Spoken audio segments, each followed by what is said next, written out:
Right here, folks, 2024, folks. Chinese, we're Chinese, first generation. We love Trump from our bottom of the heart because we know Trump is the only one can save America. Kamala is so stupid. She is so low. IQ equal no Q, no qualification to be the president. You shall stay away from that position. You already lost the position. You lost our trust. You lost our vote. You just need to go home, to stay home. You cannot do anything to save America. You are so stupid. You don't know anything. You cannot even answer any question from the camera, from all the media. How you can be on the stage to fight for America, to protect American people, to protect all the world.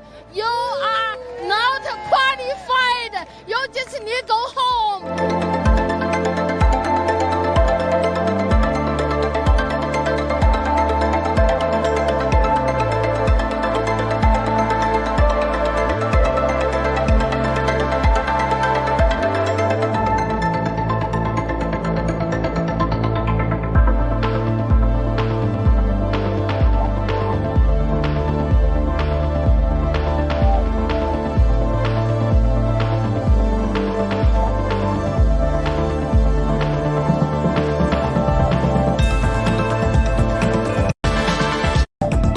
For every man in the country. Rally. I want to play a bit. Bruce, you're in New York. In fact, you and your son Bill have interviewed a number of those attending the Trump rally. I want to play a bit of that for our viewers and then get yours and Kerry's reaction to it. Let's have a look. I really believe he's the guy who's out for every man in the country. He could be living the greatest life ever.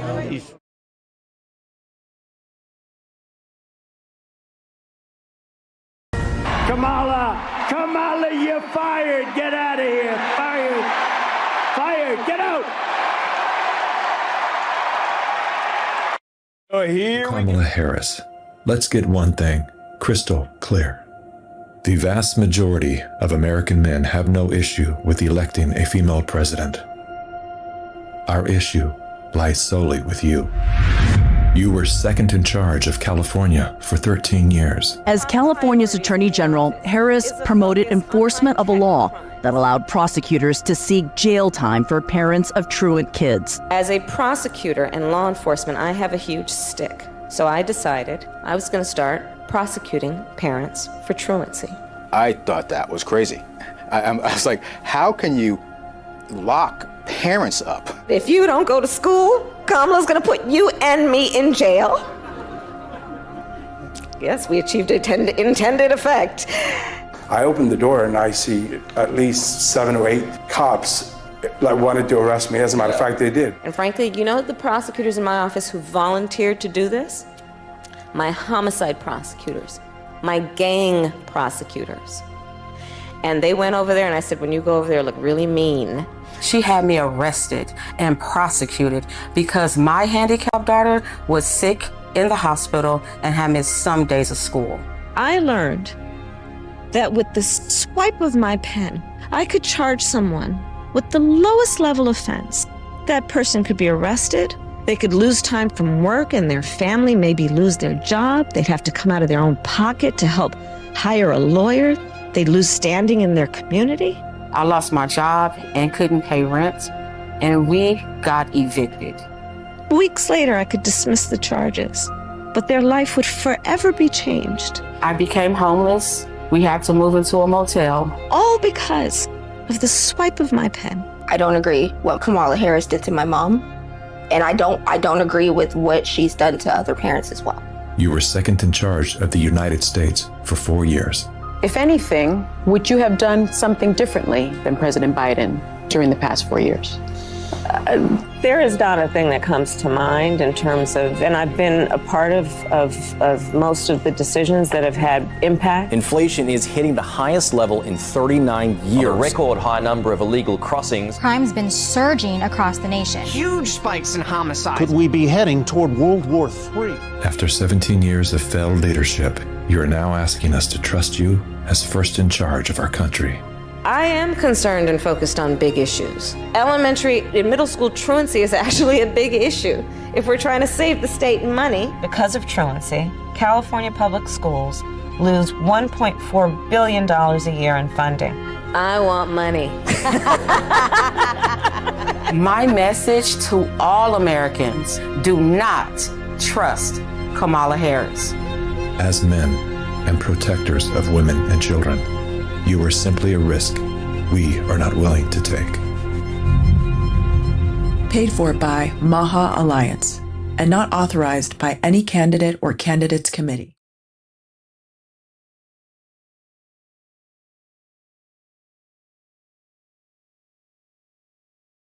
No one could have predicted the way everything went into this race. And if you know Kamala like I do, that's no surprise. I mean, think about it. No one could have predicted the way everything would have unfolded this summer. And yet, in a critical moment when our country needed her, Kamala couldn't have been more prepared to meet that moment. And she's met it every single day since. Yes.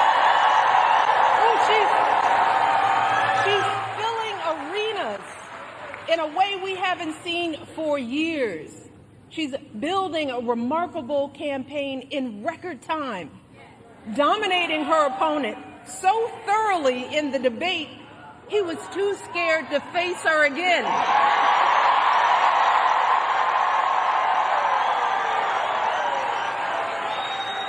Kamala, she's putting herself out there fearlessly, facing down even her harshest critics. She's seeking out Republicans to find common ground. And unlike her opponent, she's not ducking interviews or cowering in safe spaces only with fawning audiences. No, she's showing us what a sane, stable leader looks like. She's not losing her train of thought or stumbling over her words. And she's doing it all with vigor and with grace. That's because Kamala Harris is a grown-up.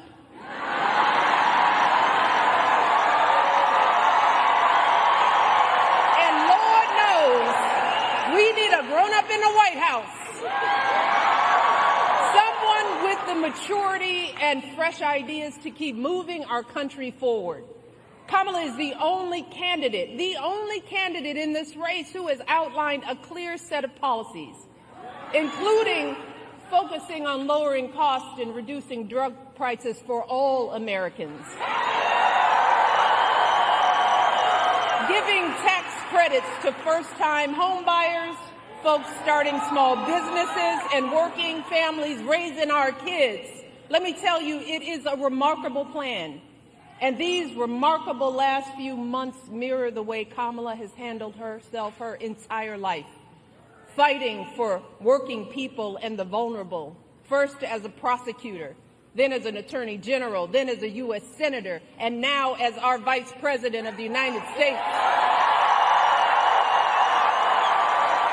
Taking on the big banks, the transnational gangs and predatory for-profit colleges, and always doing it, holding her head high with warmth and dignity and class. So Michigan, do not buy into the lie that we do not know who Kamala is or what she stands for. This is someone who understands you, all of you, someone from a middle-class family raised mostly by her mom, like so many of us, leaning on her neighbors like we all do. That's what you want in a president, someone who gets you and will have your back. Second time around, y'all hear what I said? Our House members, all of whom are not publicly supporting his candidacy the second time around. Y'all hear what I said? They are saying, no, thank you. Many are speaking out. His chairman of the Joint Chiefs of Staff, for example, said, and these are his words, that Trump is fascist to the core. His Joint Chief of Staff. These folks know that nothing this man says or does is funny in any way. So I hope you'll forgive me if I'm a little frustrated that some of us are choosing to ignore Donald Trump's gross incompetence while asking Kamala to dazzle us at every turn. I hope that you'll forgive me if I'm a little angry that we are indifferent to his erratic behavior, his obvious mental decline, his history as a convicted felon, a known slumlord, a predator found liable for sexual abuse, all of this while we pick apart Kamala's answers from interviews that he doesn't even have the courage to do, y'all. So, I am praying that those of us contemplating voting for Trump or not voting at all will snap out of whatever fog we are in. I am praying that we consider the decades of sacrifice and struggle by all of our ancestors, the folks who marched and sacrificed and shed their blood for us. We have to ask ourselves, is a vote for Trump or no vote at all the way we honor their lives? And if that's the case, well, that surely doesn't sound like freedom to me. Because let me tell you, in any other profession or arena, Trump's criminal track record and amoral character would be embarrassing, shameful, and disqualifying. So, I hope that you will forgive me if I am worried that we will blow this opportunity to finally turn the page on the ugliness once and for all. Because believe me, if Donald Trump is president again, at some point or another, that ugliness will touch all of our lives.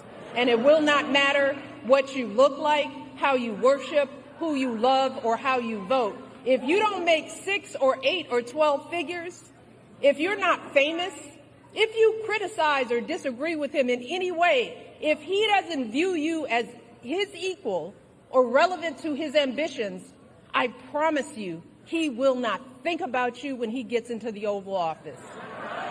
And that will have real consequences for all of us. Or as a certain former president would say, yes, we can. So yes, we can, and yes, we will. And we will win because together, and this is about all of us, we are fighting for America's future. And we understand the opportunity we have before us to turn the page on the fear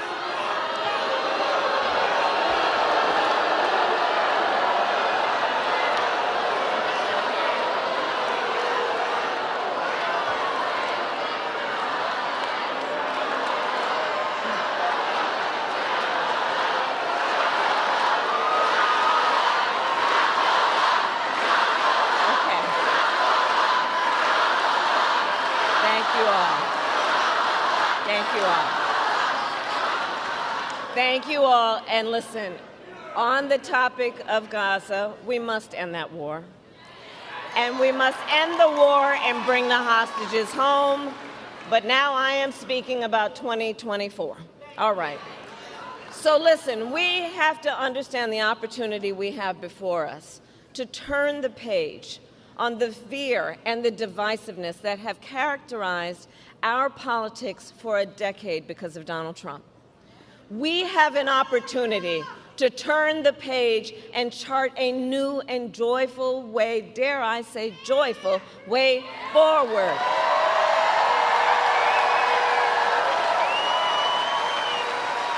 Where we tap into the ambition and the aspirations and the dreams of the American people. And I'm going to tell you, as I travel around our country, there is an overwhelming call for a fresh start. And the far left smelling blood in the water. Progressives keeps this up. Democrats are going to have to lock him up in the basement with Joe. But Slick Willie's right. She's vulnerable. And the far left smelling blood in the water. Progressives warn Harris must change your closing message as the election looms. The Bernie bros are asking Harris, can you stop campaigning with Liz Cheney? Liz Cheney. And maybe campaign with AOC instead? They're telling her, stop screaming about fascism and start talking about the bread and butter kitchen table issues that motivate working class Democrats. Some Democrats are concerned that you've pivoted too far away from talking about the economy and really prioritizing that in these final days of the election, that you could end up losing some progressive voters and some working class voters because of that. What do you say to those people, especially ones who might be concerned that, doing a big closing argument speech at a place like the Ellipse may be leaning more into talking about the threat of Trump to democracy and not the threats that you see to the economy? One of the things that I love about the American people is we can hold many thoughts at once. That's deep. Kamala's base is fracturing on the eve of the election because she's not talking about wages, health care, and education. Things Democrats used to stand for before they got captured by the corporate class. Morning Joe keeps telling her to talk about Hitler, and she's following orders because that's what she's done her whole life. She doesn't realize she can give orders now. She doesn't have to just do what she's told. Bernie Sanders, who's won millions more primary votes than Kamala.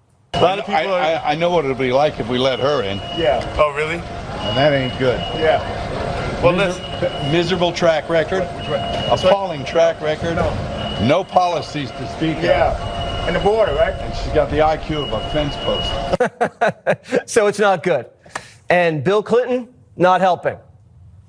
There is a sliver there that has to make up their mind. And to them, Kamala Harris just showed up. I mean, she was there as vice president. And what they think of her largely depends on what they think of President Biden. But she is extremely vulnerable, more vulnerable than she deserves to be. Now, if Bubba keeps this up, Democrats are going to have to lock him up in the basement with Joe. But Slick Willie's right. She's vulnerable, and the far left smelling blood in the water. Progressives warn Harris must change your closing message as the election looms. The Bernie bros are asking Harris, can you stop campaigning with Liz Cheney? Liz Cheney. And maybe campaign with AOC instead? They're telling her, stop screaming about fascism and start talking about the bread and butter kitchen table issues that motivate working class Democrats. Some Democrats are concerned that A lot of people I know what it'll be like if we let her in. Yeah. Oh, really? And that ain't good. Yeah. Well, miserable track record. Appalling track record. No policies to speak of. Yeah. And the border, right? And she's got the IQ of a fence post. So it's not good. You and Pelosi shanked me, led a coup against me for this drunk wine mom, Kamala, who's even worse than I was. You should have just kept me in. So is Kamala doing okay? Nope. She's down, Joe.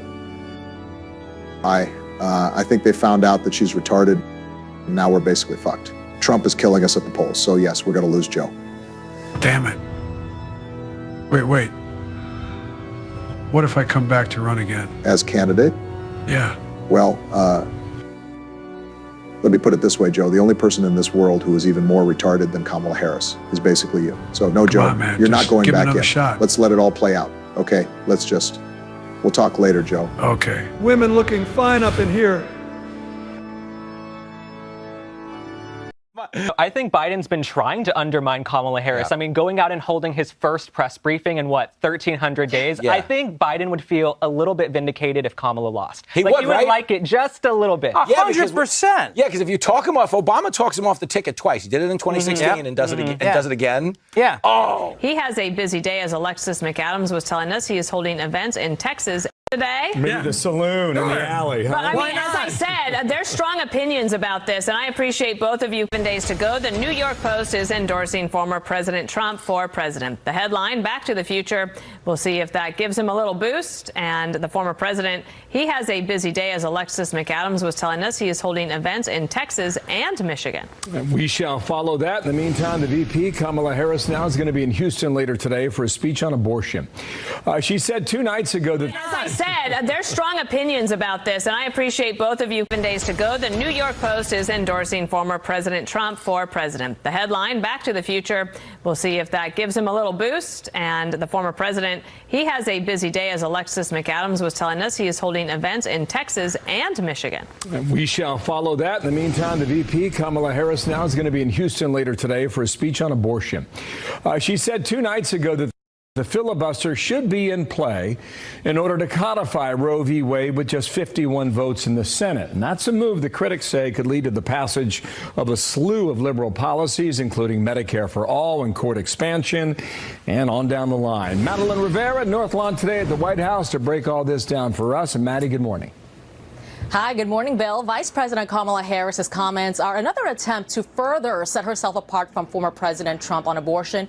It's one of the few issues where she does top the former president on the issue. This New York Times Siena College poll out this morning shows she has about a 15-point lead over Trump here. Here she is earlier this week doubling down on the possibility of getting rid of the 60-vote threshold in the Senate to enshrine abortion rights into federal law. I think we need to take a look at the filibuster, to be honest with you. But the reality of it is this. Let's talk about how we got here. When Donald Trump was president, he hand-selected 3 members of the United States Supreme Court with the intention that they would undo the protections of Roe v. Wade. Harris floated the idea of eliminating the filibuster last month on an interview with Wisconsin Public Radio. West Virginia Senator Joe Manchin and Arizona Senator Kyrsten Sinema blasted her position. Both are staunch supporters of the procedural tactic. 2 years ago, they rejected an attempt by Democrats to change the filibuster rules to pass voting rights legislation, but the two are retiring this year. So anyone says, well, I'm just going to eliminate the filibuster or the 60-vote threshold for this one subject. Well, Harry Reid tried that with just the district and circuit courts, circuit judges, and then the Republicans came back and did it for the Supreme Court. So once you start down that in policy and on policies, you have everything under the sun thrown at and it'll just dissipate. Now, Senate Majority Leader Chuck Schumer did suggest changing the filibuster rules to pass voting rights and abortion rights legislation. But that is, of course, if Democrats keep the Senate next year. There you go. Thank you, Madeline Rivera, North Lawn. Thank you. And stupidity. That's next. If Lizzo, Usher, and Oprah aren't enough to boost Kamala's standing in the polls, well, Democrats hope Marshall Mathers and some lame rap will do the trick. Can the real Slim Shady please stand up? Vice President Harris supports a future for this country where these freedoms and many others will be protected and upheld. And here to tell you much more about that, President Barack Obama. My palms are sweaty, knees weak, arms are heavy, vomit on my sweater already, mom's spaghetti. I'm nervous, but on the surface I look calm and ready to drop bombs, but I keep on forgetting. I still cannot quite place that accent. Is it Maui, Cambridge, Martha's Vineyard? Joining me now, Lee Habib, nationally syndicated radio host, former executive producer, co-founder of the Laura Ingraham radio show. All right, Habib, I have been dying to talk to you all day about this. Now, Marshall Mathers and his story, I mean, he is the working man's kind of, guy, right? So doesn't that have a lot of cred with the working people? Well, he played a factory worker in 8 Mile, the movie that was about his life, but he never actually worked in a factory. And look, Laura, he's made hundreds of millions of dollars. And if he really wanted to be in touch with the working men and women of this country, he should visit an actual factory. Visit some frackers. Visit some guys in the refineries. Find out what they think, because they're running to Trump. Look, he's a terrific talent. Marshall Mathers, Eminem, whoever he is. But, I'm hoping that maybe P.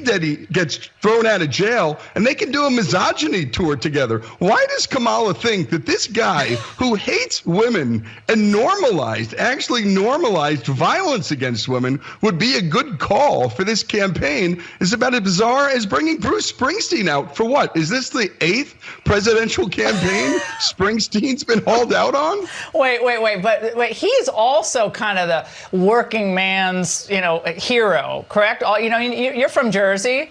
How many times have you seen Springsteen? I can't even count how many times you've seen him. Probably 30, Laura. Yeah. 30. But here's the interesting thing. He's from Monmouth County. He was born there in Freehold Township, and he now lives in Colts Neck.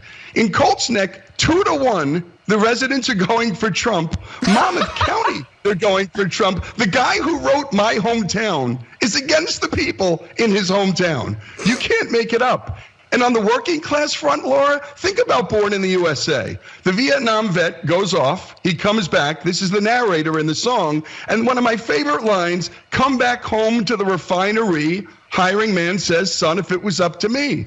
Why doesn't Bruce talk to the refinery workers of America? There was an article in Reuters 2 weeks ago. The union leader who remained unnamed for fear of his own life said the rank and file oil refinery workers are overwhelmingly in support of, well, of course, Donald Trump. Why doesn't Bruce get to know these working class folks he purports to care about? Bruce wrote a lot about factory life, wrote about caring about factory workers, but they're siding with the other guy that's dangerous. He calls Trump dangerous. But I'll tell you this, the oil workers of this country, they think that Kamala Harris is dangerous for their livelihoods and for their lives. And Habib, all these women voters who are, trying to figure out if they're undecided, maybe they don't like some of Trump's comments and so forth. But the Kamala Harris team is saying, well, Trump's vulgar and crude. Given everything you know about the celebrities that are supporting Kamala Harris, and look, rap's lyrics are what they are, but clean and uplifting are not always the adjectives that some mothers and young people, maybe Christians, would say they are, right? So they really care about crudeness. I mean, let's go back to some of Eminem's lyrics. Yeah, I mean, they don't really care about the crudeness, Laura. What really fascinates me here is all of these stars, De Niro, Streep, Eminem, Oprah. I always thought artists were rebels. I always thought artists took chances. They're sheep, Laura. They're boring. I mean, it's just boring at this point. And I hate being bored by my favorite artists. These are real life issues. Yeah. Both of these guys who purport to be for the working men and women are completely out of touch with the working men and women of this country. And by the way, Marshall Mathers should be ashamed because the Democrat Party destroyed the city of Detroit, 50 straight years of rule, and Detroit filed for bankruptcy in 2010. Why Marshall Mathers isn't with us, given the city he loved being decimated by the party he's supporting? Well, only Marshall Mathers, Eminem, Slim Shady. I guess a guy with 3 names has a hard enough time making up his own mind about who he is each day, Laura. Well, all I can say is when I work out, sometimes it is to Eminem, okay? But I mean, it's just not to Lizzo necessarily, but Lee, the working man's blues, all right? Glory days have maybe passed some of them by. We appreciate it as always. It's his same old con. His same old con. Doubling down on ugly, misogynistic, racist lies as a substitute for real ideas and solutions. Well, no, this election's going to be tight. It's going to be tight here in Wisconsin. It's going to be tight all across the country. And it's going to be tight because a lot of Americans are still struggling. And people started feeling like no matter how hard they worked, they were just treading water. So I understand why folks are looking to shake things up. And I know it can be frustrating. Look, I do not watch cable news. I really don't. There are times where I don't understand how we got so toxic and just so divided and so bitter. On the Russia hoax and the left's love of censorship in this country. Many on the left are even hyper-partisan when it comes to trivial matters. Now, this week, the New York Times bashed Trump for not properly preparing French fries during his stop at McDonald's. And on TV, the hysteria was worse. Whoopi's upset that he didn't wear a hairnet. Take a look. Forever he was saying she never worked at McDonald's. She never. Right. So now he took himself to McDonald's. That was McDonald's that was closed, and he wasn't wearing a hairnet, which really bothered me. Yeah. No net, really? I don't want your French fries. She actually worked in a McDonald's. She didn't go and pander and disrespect McDonald's workers by standing there in your red tie and take a picture. He worked briefly as a fry cooker, without a hairnet, I might add. Oh, like he carried weapons in a war zone that he never went to, and that he was a head coach, but he wasn't, and that he said he had one rank in the military that he never achieved. We still don't have an answer to a pretty important question. Why is Kamala Harris even the nominee and not the guy that actually won the Democratic primary by millions of votes? Is that a threat to democracy? Tonight, during an interview, Kamala still could not answer that question. Take a look. Can you say that you were honest with the American people about what you saw in those moments with President Biden as you were with him again and again, repeatedly in that time? Of course. Joe Biden is an extremely accomplished, experienced, and capable in every way that anyone would want if they're president. And you never saw anything like what happened at the debate night behind closed doors with him? Where'd happy Kamala go? President, do you think she doesn't look like she's enjoying running for president? She definitely wasn't ready to run for president. Yesterday, she said, guys, you're scared, and so am I. If I can just speak to what people are feeling. We cannot despair. We cannot despair. And I say do not despair because in a democracy, as long as we can keep it, in our democracy, the people, every individual has the power to make a decision about what this will be. And so let's not feel powerless. Let's not let and I get it, overwhelming nature of this all, make us feel powerless, because then we have been defeated. Is that the saddest looking town hall you've ever seen? Democrats are starting to ask, what if Joe Biden was the better candidate all along? They want a coup do-over. Kamala Harris is not a godsend, all right? You people didn't even like her 6 months ago. Now all of a sudden, she's black female Jesus, the way Obama was black Jesus. And let me tell you something. He had a lot more going for him than Kamala Harris does. And not just as firsts go, but his type of campaigning, his type of persuasion, his charisma.